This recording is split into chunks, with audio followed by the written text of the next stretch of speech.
Olá pessoal, eu sou a Doriane daqui do canal Alma Junguiana. Sejam todos bem-vindos e com esse vídeo eu trago o retorno do nosso canal com os nossos vídeos, pedindo sempre que vocês contribuam também com a divulgação do nosso canal, se vocês gostam do conteúdo que eu produzo aqui.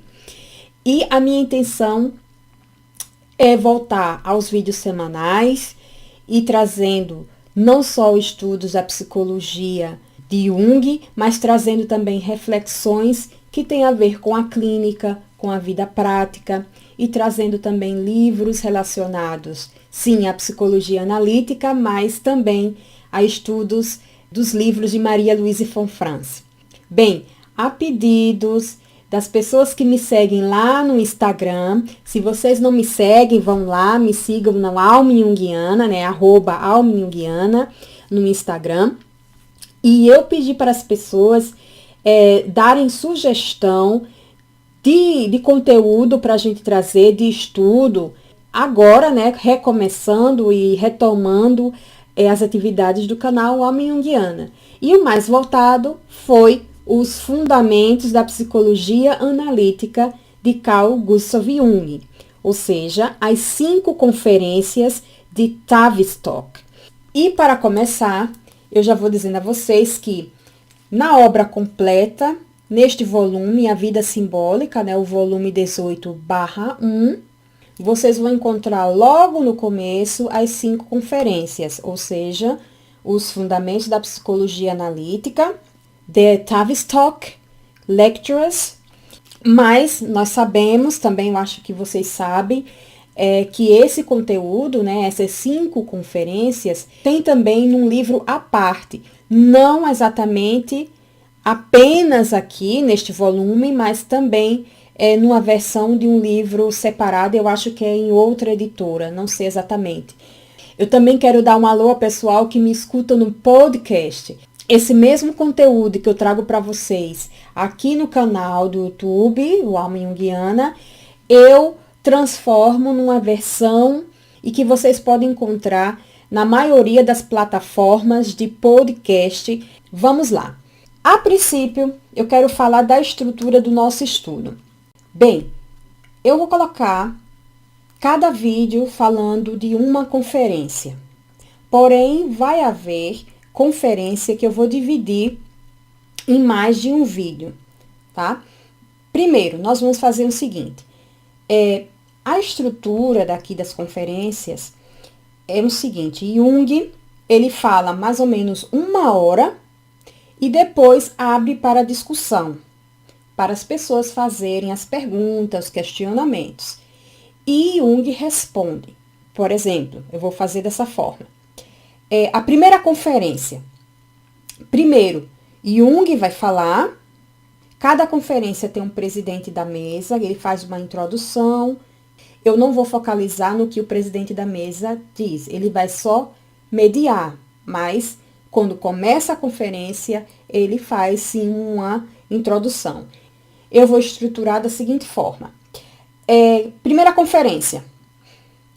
Eu trago, a princípio, quer dizer, o primeiro vídeo, quando o Jung ele vai trazer o tema daquela conferência em si.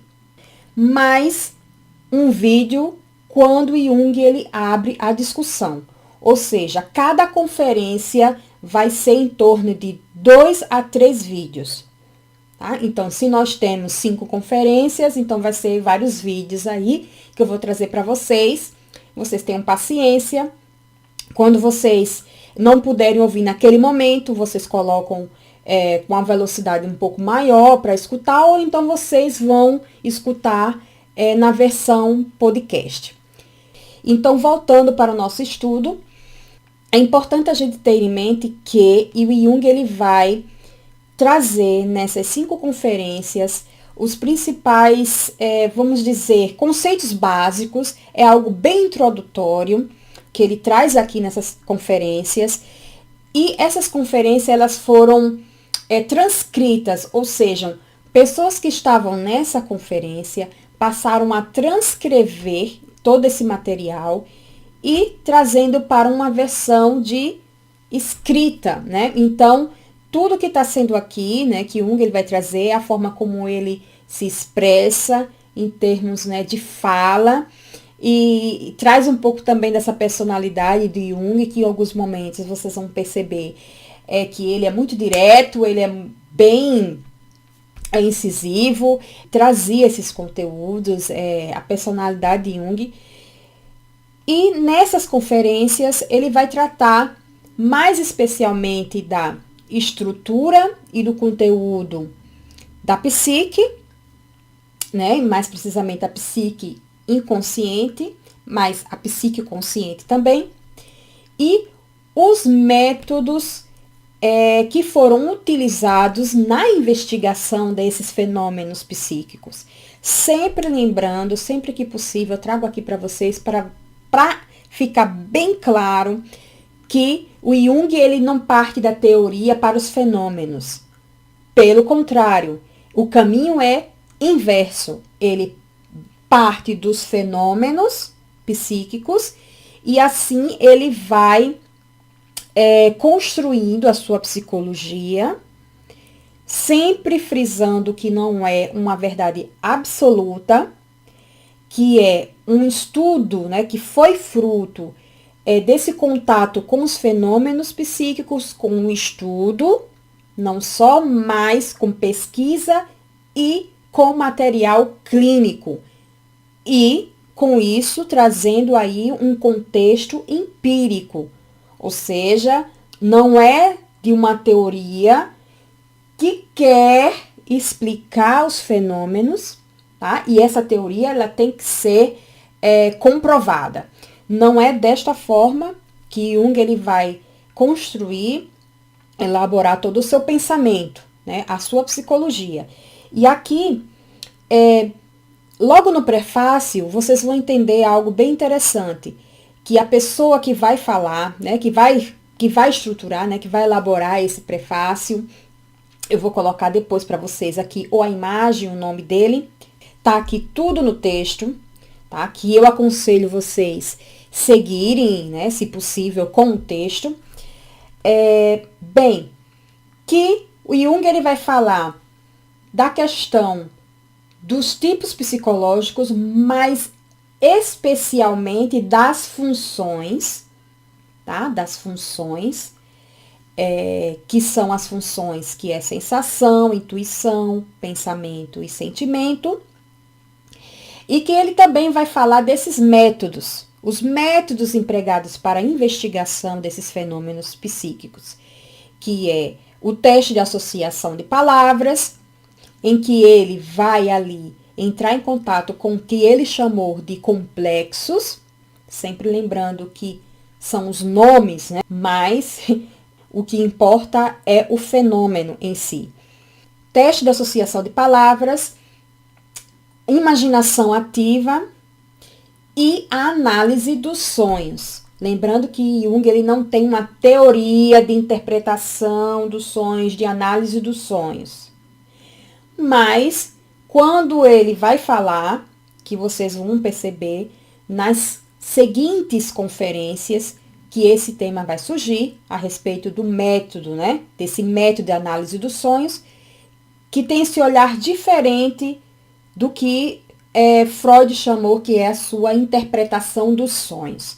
Então, nós vamos ver adiante. Vale ressaltar que essas palestras foram realizadas na Inglaterra, na clínica Tavistock. Essa clínica ela foi fundada em 1920. Em 1931, ela passa a chamar The Institute of Medical Psychology. E anos depois, ela volta a ser chamada de The Tavistock Clinic. É importante também aqui mencionar para vocês que essas palestras eram para um grupo, né, seleto, um grupo de psiquiatras, psicoterapeutas, psicanalistas, neurologistas, e uma presença marcante de psicanalistas freudianos.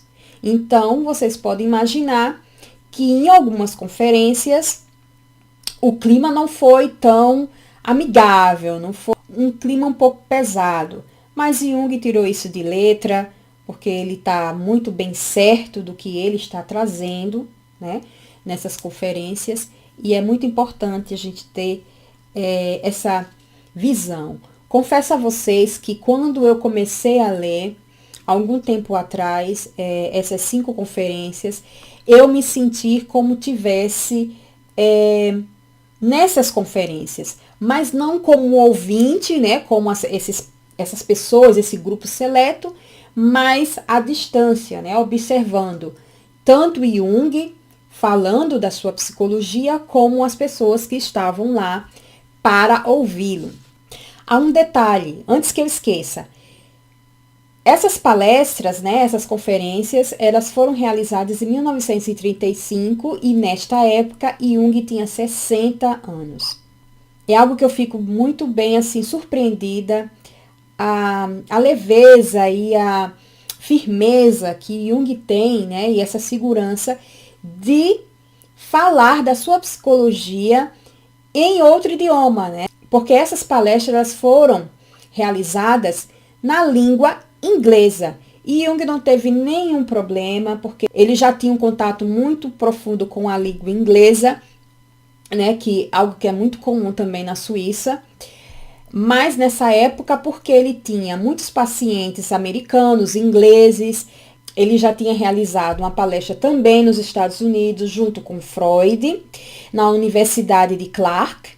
Só queria abrir esse parêntese. Agora vamos para a primeira conferência no Instituto de Tavistock. Eu vou colocar o óculos para ficar um pouco mais fácil, para a gente começar a estudar. Em alguns momentos, alguns pequenos trechos eu vou ler para vocês, mas no geral eu vou trazer a ideia, né, a ideia central da conferência. O presidente da primeira mesa é o senhor Miller. Alguns desses presidentes ou a pessoa que também faz as perguntas, né, os questionamentos a Jung, que vocês vão observar nas discussões, são pessoas que já têm um nome bem consolidado ou na psicanálise ou na psiquiatria. Então, o presidente ele abre, né, para as discussões e ele vai elogiar e colocar alguns pontos, né, que os estudos, né, a psicologia de Jung tem uma contribuição muito grande para a psicologia, né, para a ciência da psicologia moderna. E Jung ele começa a conferência colocando de antemão que ele não tem algo contra as outras teorias, contra as outras abordagens, que ele tem um respeito, e ele não tem a psicologia dele como uma verdade absoluta. E ele vai pontuar algo que já foi dito no prefácio, que é como vai se estruturar essas conferências, que eu falei anteriormente, que ele vai trazer conceitos básicos, ele vai falar sobre a estrutura e conceitos, né, da vida inconsciente, da psique inconsciente, e ele vai falar dos métodos, que são os métodos de investigação que ele utilizou para esses estudos. E ele vai colocar algo que é muito interessante, que é a base também, é uma das bases do pensamento de Jung, né, da sua psicologia, é que ele diz que não tem como se dizer concretamente, e vocês vão observar aqui que eu vou dizer, em algum momento eu vou dizer em que parágrafo você pode encontrar, quando Jung ele vai falar a respeito desse aspecto em específico. Jung ele vai trazer no 8º parágrafo que o inconsciente não é algo concreto, não é algo que a gente possa dizer que é isso ou aquilo, né? Você vai ter aí algumas condições, algumas formas para você se ter um acesso a esse inconsciente, mas que o inconsciente ele só pode ser, claro, ser entendido através da consciência, né? Não tem como, de uma outra forma, se compreender o inconsciente sem uma consciência, né? E que algo que ele traz na sua psicologia em si, né? Que A consciência é fundamental para se ter entendimento, um acesso ao que poderia ser esse inconsciente. E ele vai dizer lá na frente que esse inconsciente só temos como que observá-lo e dizer que é como se. Ele vai colocar aqui entre aspas, o inconsciente é como se, porque não tem como dizer que o inconsciente é isso ou aquilo outro. Que ele vai dizer no 8º parágrafo que supomos que esses conteúdos, né, que esses produtos conscientes de uma realidade, porque como eu falei anteriormente, precisamos dessa consciência, né, para entender, para poder ter esse acesso ao inconsciente. Que supomos ser originários do campo inconsciente, né? Esse campo de representações obscuras, e ele coloca entre aspas, ao qual Kant, em sua antropologia, se refere como sendo um mundo pela metade. Ou seja, nós não temos acesso a esse mundo 100%. Não tem. Não temos condições de ter acesso a esse mundo 100% como a gente gostaria, mas Jung ele vai trazer aqui. A psique inconsciente, cuja natureza é completamente desconhecida. Então, é importante a gente observar, né, quando Jung ele vai falar a respeito deste inconsciente, porque é um mundo desconhecido, mas que, através da consciência, vai se observar eventos e se perceber, sentir, não sei exatamente em que termos há, mas que suponhamos que tenha a influência de um mundo desconhecido, de algo que não observamos, mas que influencia essa consciência, essa atitude consciente. E aí, quando ele vai dizer que sim, nós temos apenas provas indiretas. Os sonhos, por exemplo, os sintomas, as fantasias. Então, não é algo palpável, mensurável, concreto, mas que podemos supor que surge desse mundo desconhecido e que irrompe um mundo consciente, a esfera consciente. Um parágrafo muito importante é no parágrafo 11, quando ele vai falar mais a respeito dessa consciência e desse inconsciente. E também, aqui neste livro, tem um parágrafo falando sobre a consciência e o inconsciente, e que eu trouxe aqui no canal Alma Junguiana o estudo desse capítulo. Mas retomando, quando Jung ele vai falar que quando dizemos inconsciente, ele coloca entre aspas, o que queremos sugerir é uma ideia a respeito de alguma coisa, é o que eu falei anteriormente. Mas o que conseguimos é apenas exprimir nossa ignorância a respeito de sua natureza. Há apenas provas indiretas sobre a existência de uma esfera mental de ordem subliminar. Então, muito importante a gente trazer esse aspecto e observem bem esse parágrafo 11. É bastante interessante. Então, mais à frente, mais adiante, Jung ele vai fazer esse paralelo que ele vai dizer que a consciência ela é restrita e momentânea. E, por sua vez, o inconsciente, ele é imenso. E, colocando aqui algo até importante para vocês, é que esse inconsciente, ele nunca se esgota. Ele é dinâmico, ele é contínuo, ele é imenso. E como eu falei anteriormente, Jung coloca aqui entre aspas, tudo como se, tá? O inconsciente é como se, o inconsciente é como se, tá? Então, não é algo concreto. Então, aqui ele vai falar muito bem a respeito disso e ele vai dizer também algo que é muito interessante, quando ele vai fazer também esse paralelo de como ele percebe essa consciência e esse inconsciente.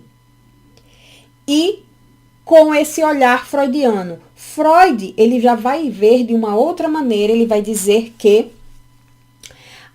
o inconsciente, ele brota de um conteúdo que uma vez foi consciente e que foi reprimido e passa a ser um produto, ou seja, passa a ser um conteúdo, melhor falando, inconsciente. Ou seja, esse conteúdo fazia parte da consciência e passa, né, por ser algo que é o ego, né, que a consciência não consegue lidar, né, que é algo que é difícil lidar. Então, passa pelo processo de repressão e esse conteúdo passa a ser reprimido, habitando a esfera, um mundo inconsciente. Então, temos aí a compreensão de que o inconsciente, ele brota da consciência. Tá? Mas isso, Jung fala que não é o inconsciente por completo. Esse conteúdo, ele vai fazer parte do inconsciente, sim, mas é do inconsciente pessoal.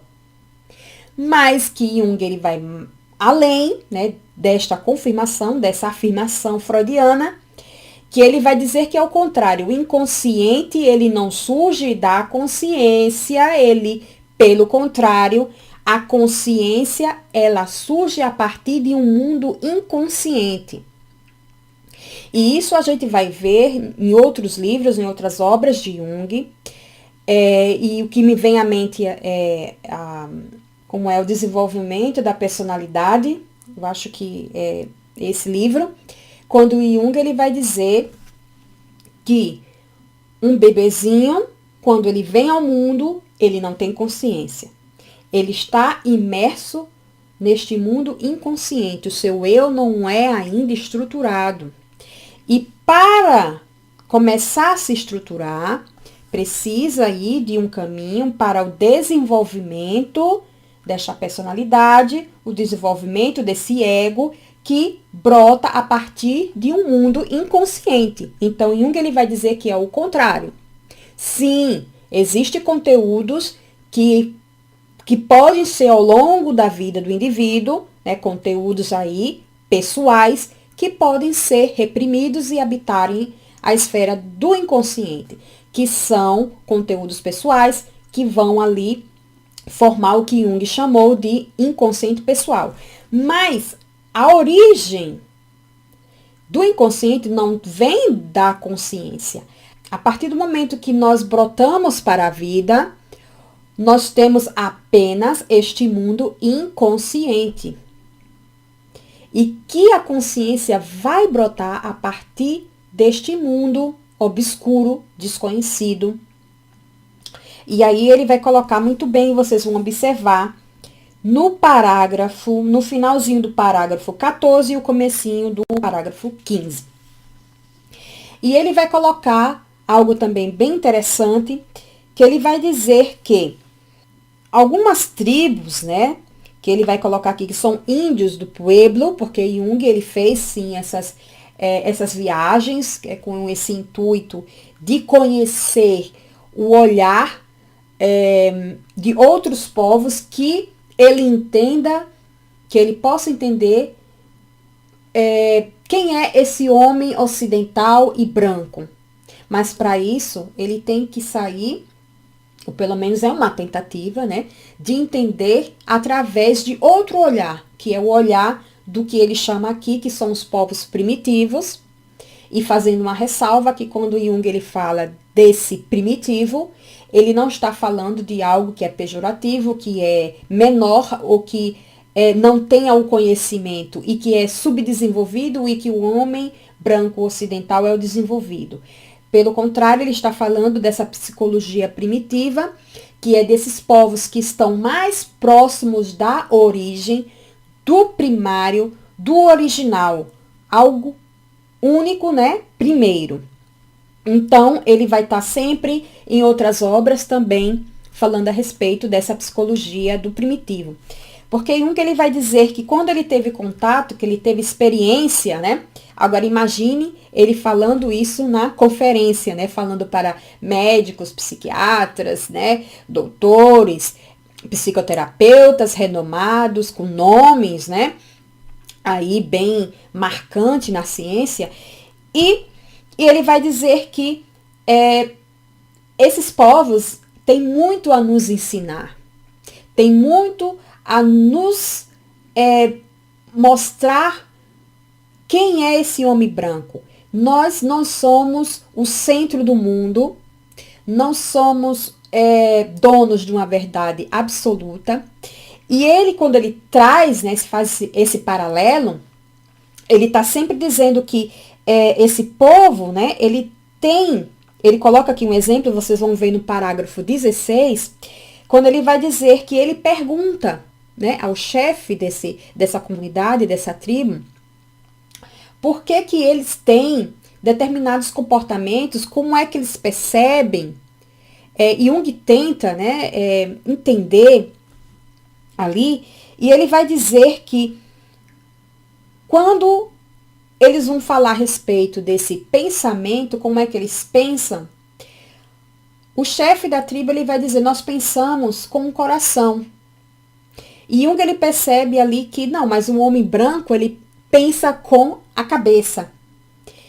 E que tem uma arrogância de entender que esse é o correto, é a forma que tem que ser feita, é pensar pela cabeça. E que esses povos, por isso que quando Jung vai dizer primitivo, eles estão muito próximos da origem.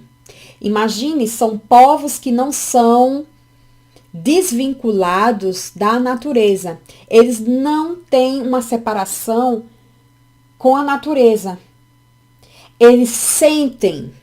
Então, por isso que quando ele fala aqui, nós pensamos com o coração, é disso que fala. Tá? Eles estão integrados com o todo, com a natureza e com esse mundo interno. Então, aqui eu achei bem interessante trazer para vocês. Por quê? Porque Jung lá na frente ele vai falar sobre as funções. As funções da consciência. E que nós sabemos que são a sensação, intuição, pensamento e sentimento. Algo que é muito importante é retomar, para a gente não esquecer, dessa importância da consciência. Sem o eu, sem a consciência, não temos, né, a mínima condição de entrar em contato com esses conteúdos desconhecidos, né? Porque através da consciência passar a ser conhecidos e sempre entendendo que esse inconsciente, esse mundo desconhecido, ele não vai ser revelado por completo. Existe aí uma limitação. E um exemplo disso é quando esse eu, ele é fragmentado, que ele entra num processo de deteriorização e que é observado nesses fenômenos psicóticos, né? Nesses estados psicóticos, como, por exemplo, a esquizofrenia. Então, esse inconsciente, ele invade esse eu, essa consciência, e esse sujeito, muito dificilmente, ele não tem a condição primeira para poder entender, para poder lidar com esse conteúdo, porque justamente esse eu, essa consciência, está num estado desintegrado. Então, é algo que Jung ele traz como um exemplo para a gente entender o lugar que a consciência, que esse eu tem dentro de toda essa relação, né? De entendimento e de acesso a esses conteúdos do inconsciente. E ele vai dizer que essa consciência, para ela poder ter acesso a esses conteúdos, a lidar com isso, a consciência ela possui funções.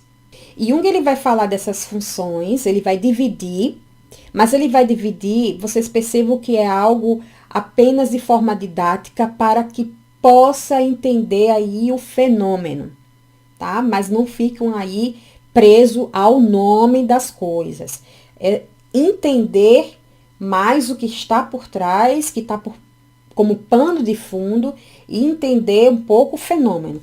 Ele vai dizer, sim, a consciência, ela vai utilizar dessas funções para se ter acesso a esse mundo desconhecido, inconsciente, e que ele vai dizer que essas funções elas vão estar divididas, né? E algumas delas, ele até fala que não é chamada exatamente de função, mas que ele vai agrupar ali, apenas para o entendimento, que ele vai dizer aqui no parágrafo 20, exatamente nesse parágrafo. A consciência é dotada de um certo número de funções, que orienta no campo dos fatos ectopsíquicos e endopsíquicos. O que é isso? Já vem com um nome complicado aí, Jung. Mas ele quer dizer que a ectopsique é um sistema de relacionamento dos conteúdos da consciência com os fatos e dados originários do meio ambiente. Ou seja, são funções que elas estão ali como ponte da consciência com o meio externo. Então, são funções importantes para a consciência. Então, falando desta relação da consciência com o meio externo, com o meio ambiente, e que são as funções que nós vamos falar posteriormente e que vocês vão entender que é importante, essas funções são importantes para que a gente comece depois, para quem ainda não estudou, quem não leu ainda a respeito dos tipos psicológicos. Jung dá aqui uma pequena introdução, ele não vai falar do tema por completo e a fundo dos tipos psicológicos, mas que ajuda bastante para quem está começando e que ainda não leu o livro, porque pegar logo de imediato e assim estudar os tipos psicológicos sem ter nenhuma base exatamente, eu não aconselho, mas não é proibido, claro, né, gente? Voltando, então essa ectopsique que tem essas 4 funções que eu já falei anteriormente, pensamento, sentimento, sensação e intuição, porque ela vai aí entrar nessa relação da consciência com o meio externo, com o meio ambiente. E a endopsique, aí vai falar dessa relação da consciência com o inconsciente. E que são aí outras funções, mas que vamos falar posteriormente. Agora vamos falar sobre essas 4 funções: sensação, intuição, pensamento e sentimento. Primeira que eu vou falar para vocês é a sensação. A sensação, ela utiliza dos sentidos para poder ter essa informação. Ela diz que alguma coisa é do sentido do olfato, de sentir o cheiro de algo, né? Então, tá dizendo alguma coisa cheira mal aqui dentro, cheira a algo. Ou então, algum barulho, né? Com o órgão do sentido da audição. Então, a sensação, ela utiliza desses órgãos do sentido para saber que alguma coisa é. Porém, a função pensamento vai dizer o que aquela coisa é. É uma função racional e que ela vai dar aí o conceito, vai dizer o que é, dá o nome àquela coisa. Então, tá bom, através da sensação, através do órgão, né, do sentido do olho, né, do olhar, eu vejo um carro. Eu vejo esse objeto e, através do pensamento, eu digo Ah, mas aquele é um carro. Eu dou um nome à coisa. Eu dou o conceito. Eu percebo que a sensação diz que alguma coisa é, e o pensamento ele diz o que é aquela coisa. E a função sentimento, que também é uma função racional, que depois vocês vão entender por que é racional. A função pensamento também é uma função racional, porque até um determinado momento pode ser manipulado, controlado, até a página 2, porque depois pode não ter mais esse controle. Porém, essas duas funções são racionais, né? Sentimento e pensamento. A função sentimento, dentro desse exemplo, tá bom, eu vejo um objeto e, pelo pensamento, eu digo que esse é um carro. A função sentimento, né, que vai entrar aí na subjetividade, ela vai dizer, para mim, qual o valor, né, que esse objeto tem para mim. É através da carga emocional, nos diz sobre o valor das coisas. Então, o que esse carro é para mim, no meu sentido. Eu vou dizer que, mas esse carro aí, eu não gosto da cor desse carro, eu acho esse carro muito grande, muito pequeno, mas aí eu estou dando valor a essa coisa, a esse objeto, que através da sensação eu vi, através do pensamento, eu dou o nome, o conceito, o que é esse objeto, e do sentimento, que tem uma carga emocional, né, que vai me dizer o valor desta coisa. Eu gosto desse carro, eu não gosto desse carro, eu compraria esse carro, eu acho totalmente irrelevante, ou não, eu digo, nossa, que maravilha. Então, amei, gostei, né? Tem aí uma exemplificação, assim, ao grosso modo, essas três funções. Mas aí a coisa começa a complicar quando nós vamos aí para a quarta, não necessariamente nessa ordem, a função intuição. A sensação e a intuição, ela não vai ser como pensamento e o sentimento como funções racionais, porque essas duas funções, sensação e intuição, são irracionais, porque aí não tem o controle, não podemos ter aí a intenção de manejar, de controlar essas duas funções, tá?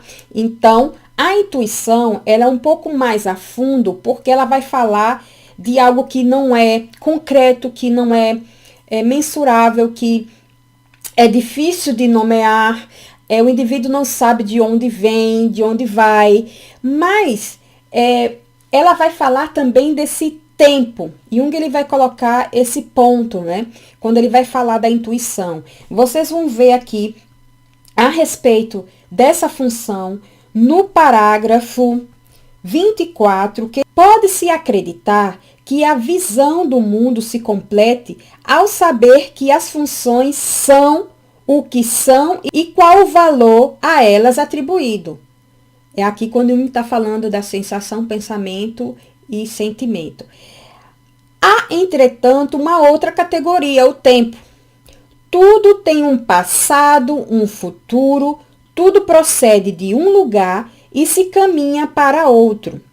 É impossível saber qual seja essa origem. Então, quando Jung ele vai falar disso, é a questão de tempo. Então, o Jung ele vai falar, ele coloca entre aspas, vocês podem encontrar isso no parágrafo 24. É um palpite? É uma impressão? O que é isso? Né? O que é que brota? Temos como dizer, por que sentimos isso? A intuição é justamente, embora eu esteja usando esse termo, né? Esse sentimento de eu não sei o que tem ali na curva, né? Dessa esquina, mas eu tenho para mim uma impressão, um palpite, algo ali me diz que se eu, com o meu carro, virar a esquina, pegando, né, esse exemplo ainda do carro, que eu vi o carro, né, eu percebo ali que é um carro, né? Eu dou o nome e ali eu dou um valor a esse carro. É um carro bonito, é um carro feio, eu gosto, não gosto. Mas aí tem a intuição. E depois eu vejo este mesmo carro que vai virar a esquina, mas eu tenho a impressão, a sensação, desculpe usando esse termo, eu tenho um palpite, algo me diz, é isso exatamente, a intuição é justamente isso. Algo me diz que quando ele virar a esquina, vai acontecer possivelmente um acidente. Tá? Então, nós podemos aí ter, nesse exemplo, a compreensão dessas 4 funções. E que essas funções, elas fazem parte dessas funções ectopsíquicas, que é a relação da consciência com o externo, com o meio ambiente. Então, aqui Jung ele vai colocar de uma forma que é bastante interessante, que vai nos ajudar quando darmos o próximo passo, não aqui no nosso estudo, mas quando você vai dar um passo a mais nos estudos da psicologia analítica para estudar os tipos psicológicos. Aqui já das funções vocês vão entender, claro que ainda tem as 2 atitudes, né? A atitude introvertida e a extrovertida. Mas aqui nessa conferência não é o foco de Jung, e ele vai dizer que é muito importante. Essa função intuição, ela é muito importante, principalmente para alguns que trabalham, né, como ser humano. Vamos dizer aqui, por exemplo, um psicanalista, um psicoterapeuta, e ele coloca também até um exemplo do médico. Quando o médico ele já fez tudo que tinha que ser feito para fechar um diagnóstico, porque sim, a medicina tradicional ela busca fechar um diagnóstico, e Jung ele vai trazer isso na prática da psicoterapia. E quando o médico ele não consegue fechar, mas ali naquele contato direto com o paciente, ele tendo uma sensibilidade, um olhar mais flexível e não tão arrogante, não se pegar demais a toda a ferramenta da ciência da medicina tradicional, e que o médico ele tem essa intuição para entender, mas o que é que esse paciente tem, o que é que ele traz. Essa intuição, ela é de grande valia. E claro, né, para quem trabalha com as psiques humanas, que trabalha com a psique, é de um valor aí imenso, né? A intuição. A intuição, ele coloca aqui, já no parágrafo 25, antevê o que se passa na esquina, foi isso que eu coloquei como exemplo. Não vem dos sentidos exatamente, porque essa informação vem do inconsciente. Então, essa função específica, ela tem aquele pezinho no inconsciente, se não dizer os 2 pés. Então, para quem trabalha com a psicologia do inconsciente, é importante, mas claro que não é todos os seres humanos que têm o mesmo nível desse contato com a intuição. Uns têm um pouco menos, um pouco mais, né? É aguçado, mas que é uma função extremamente importante também para a vida humana, porque ela pode também salvar vida, né? Salvar a sua vida. Essa escuta, algo que brota do inconsciente, que pode sim dizer, olhe, não vá nessa direção, cuidado aqui, observe. Vamos partir para as funções endopsíquicas, que eu vou trazer para vocês. São as próximas funções. E ainda falando dessas funções ectopsíquicas, é interessante a gente entender a energia delas, elas são específicas. E é importante porque quando a função, vamos dizer, pensamento, ela é uma função superior, por que se diz isso? Função superior e inferior. É justamente falando dessa energia. Cada ser humano vai ter uma preferência maior em uma dessas funções, que pode ser uma função superior, a primeira e uma segunda, uma função inferior. Mas por que superior e inferior? Porque Se esse indivíduo, ele tem uma tendência dessa energia ser mais forte ali na sua função pensamento e ele ser um indivíduo que é mais pensamento, automaticamente ele exclui a função sentimento. No parágrafo 28 e no 29, ele vai trazer um diagrama, eu vou colocar aqui para vocês, em que ele vai colocar ali como centro o eu e vai colocar pensamento, sentimento, intuição e sensação. Quando a função intuição ela é superior, automaticamente a função sensação é inferior. Essa função sensação ela é indiferenciada. Então vamos dizer, quando o indivíduo ele tem a intuição mais aguçada, né, é a função superior desse indivíduo, então a função sensação indiferenciada é como se fosse mais arcaica. Então o indivíduo ele vai ter uma dificuldade maior com relação a esses sentidos, né? Então, que é o meu caso, né? Eu vou colocar como um exemplo aqui. Eu sou uma pessoa mais sentimento e intuição.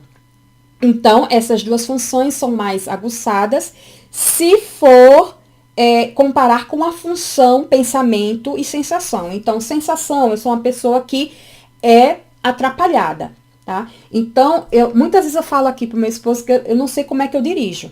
Tá? Porque para dirigir você tem que ter essa função, sensação. O meu esposo, ele é bem, essa função, sensação é bem aguçada, então ele sabe essa questão espacial, de espaço, de todos os detalhes. Por quê? A intuição não se prende a detalhes, é global. Então, tá? Meu caso, a questão de intuição, eu não me prendo a detalhes, é global, né? A minha visão, não depende dessas sutilezas.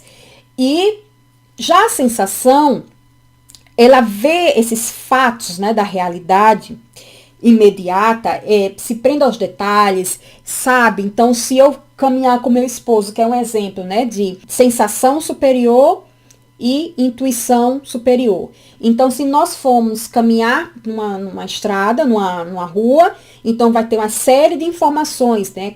Vai ter placa, vai ter ali um jardim, uma casa e tal. Então, se você perguntar um tipo de sensação, ele vai poder descrever esse caminho. Mas, um tipo de intuição, como eu, que tem a sensação inferior, eu vou ficar totalmente atrapalhada para te responder e te descrever esse percurso que nós realizamos. Então, é mais ou menos aí um exemplo que eu posso trazer para vocês. E a mesma coisa quando a gente fala dentro dessa perspectiva da função pensamento e sentimento. Um tipo mais racional, um pesquisador, um que ele vai todo e faz aquele todo o protocolo de uma pesquisa. É só um exemplo, tá, pessoal? Então, ele tem esse direcionamento, quer dizer que ele não tem a sua função sentimento? Não, ele tem, mas é inferior, é mais arcaica, né? Então, geralmente, essas pessoas, esses intelectuais, eles têm ali um relacionamento com o tipo sentimento, né? Porque é já para dar esse contraponto. E esse tipo de pensamento, ele já tem ali um receio de lidar com os sentimentos, porque ele sabe ali, bem no fundo, que é difícil lidar com essas questões, né? Do sentimento. Então, para ele até desenvolver esse lado, estar com uma pessoa de sentimento pode até certa parte contribuir, ajudar, ou não, né? Porque dependendo desse sujeito, ele pode também, mesmo que essa parte, né, esse mundo do sentimento lhe fascine, cause também um pavor, é algo bem paradoxal. Fascina, mas também me angustia, eu tenho pavor, eu tenho medo, porque eu não consigo controlar. Então, se você for discutir com um intelectual, com um tipo de pensamento, que tem um tipo pensamento superior, então se você discutir com ele dentro de uma esfera do racional, do concreto, neste mundo que ele transita muito bem, ele tira de letra, né? Como se diz na internet, ele te janta, ele acaba com você, como um alemão, né? Fix und fertig. Mas, se você já partir para uma discussão que envolva a questão sentimento, fecha com ele não consegue transitar neste universo. Então, da mesma forma que se você for fazer o inverso, né, para um tipo de sentimento, para algo muito racional, concreto, já é algo bem complicado para esses indivíduos, né, tipo sentimento.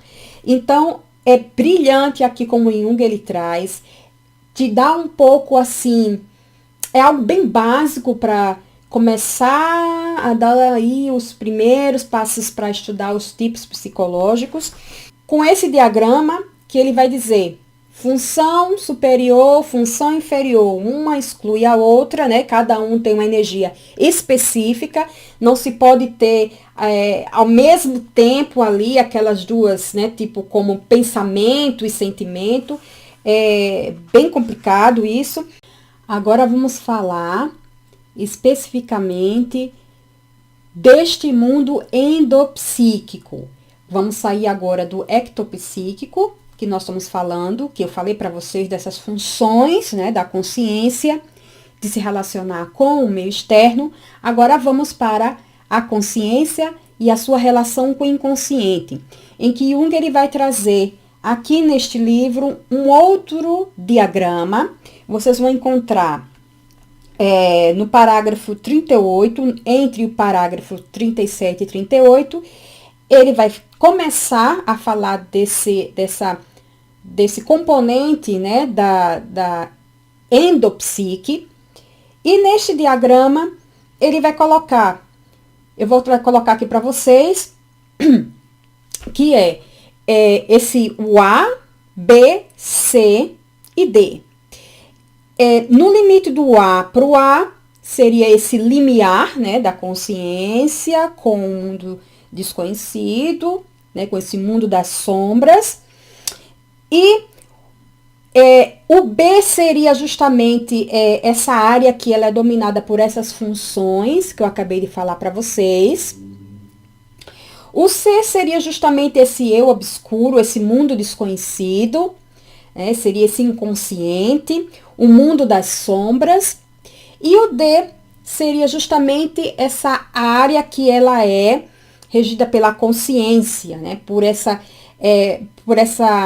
esse mundo que é mais organizado, que tem um começo, meio e fim, que tem uma ordem, e que é limitado, como Jung colocou, que é mais restrito, e esse outro mundo que é mais imenso, que é mais contínuo, e que Jung ele vai dizer aqui nesse C, que é o mundo das sombras, é o do desconhecido.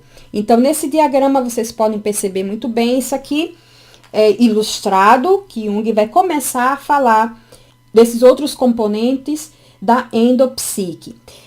Primeiro, ele vai colocar, são 4. O primeiro é memória ou reprodução.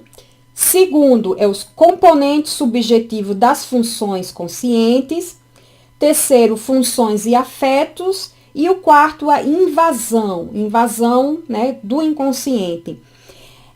Esse primeiro componente Jung, ele vai ainda chamar de função, mas os demais ele vai dizer, não é necessariamente função, tá? Então, essa primeira função do lado endopsíquico, Jung chamou de memória ou reprodução. O que ele quer dizer com isso? O que ele denomina como memória é a faculdade de reproduzir conteúdos inconscientes. E é a primeira função a ser claramente distinta no relacionamento entre a nossa consciência e os conteúdos que realmente não se encontram visíveis. Então, é o que ele fala, que ele concebe, né? O que ele entende quando ele chama de memória. E por que é importante aqui nesse contexto falar de memória? É que ele diz que justamente com essa função da memória nos liga a fatos que são sumidos da consciência.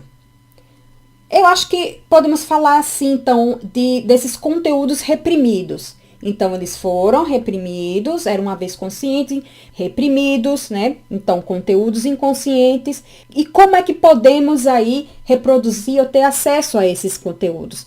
Através da memória. Ou seja, até aqui, que a gente entende aqui que o inconsciente não é apenas ali como, né, dentro do contexto da perspectiva freudiana, que o inconsciente ele não é um depósito de conteúdos reprimidos apenas. Existe ainda um mar imenso, que é o inconsciente coletivo.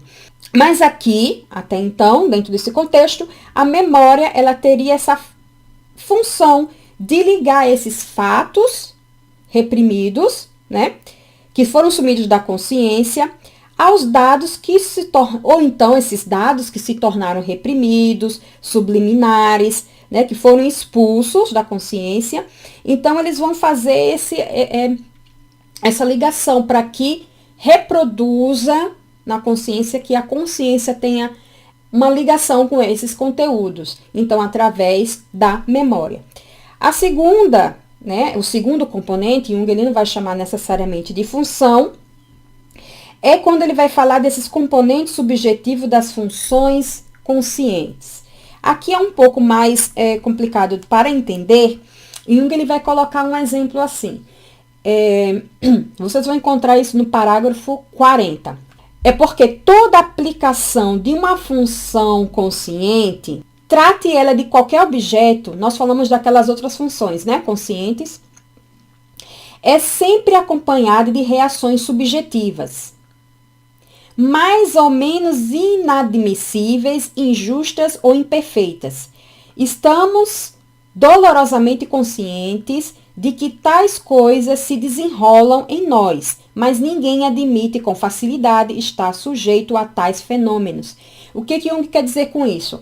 Então, para toda aplicação de uma função consciente, vai ter uma reação subjetiva do indivíduo. E muitas vezes essas reações não são tão bem aceitas, não são bem vistas, então para o ego ali acha que não é aceitável, então passa a ser aí um conteúdo sombrio, né, que vai ali para o mundo das sombras, porque é algo que não é tão agradável. Então, Jung ele vai colocar aqui um exemplo de quando você passa muito tempo, encontra uma pessoa, um conhecido de longas datas, e depois você reencontra, e aí você olha assim, e começa a ter uma reação subjetiva, e começa ali a analisar aquele sujeito que, nas suas avaliações, são ali sentimentos, algo que não até nem condiz, né, com aquele indivíduo ali que está na sua frente, mas ali você começa a ter umas reações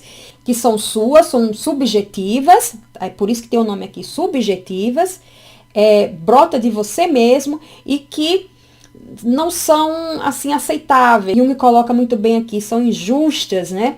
Esses componentes subjetivos das funções conscientes, ou seja, as funções conscientes que nós falamos anteriormente, elas, toda a aplicação delas também envolvem reações subjetivas. Seguindo adiante, a próxima vai ser quando Jung vai falar de emoções e afetos. E ele mesmo coloca que aqui a coisa vai começar a complicar, né? A coisa vai começar a complicar porque, né, é algo assim que, como ele coloca aqui nesse parágrafo 42, que é o terceiro componente endopsíquico.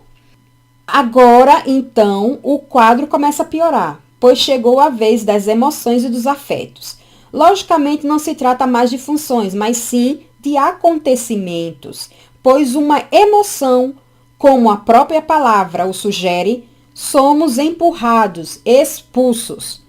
Por quê? Porque aqui ele vai falar, ele vai até colocar aqui entre aspas, porque esses afetos, essas emoções de que Jung está aqui se tratando, é justamente algo que sai do controle, da intenção, né, de controlar esses componentes aqui. O que brota emoção, enquanto emoção e afetos, em que o indivíduo ele não tem o poder do controle. E aqui Jung coloca até como um exemplo, como a gente diz assim, meu Deus, o que deu nele? Que diabo deu nele? Tá com o diabo no couro? Ele está fora de si. O que foi que deu nele hoje, né?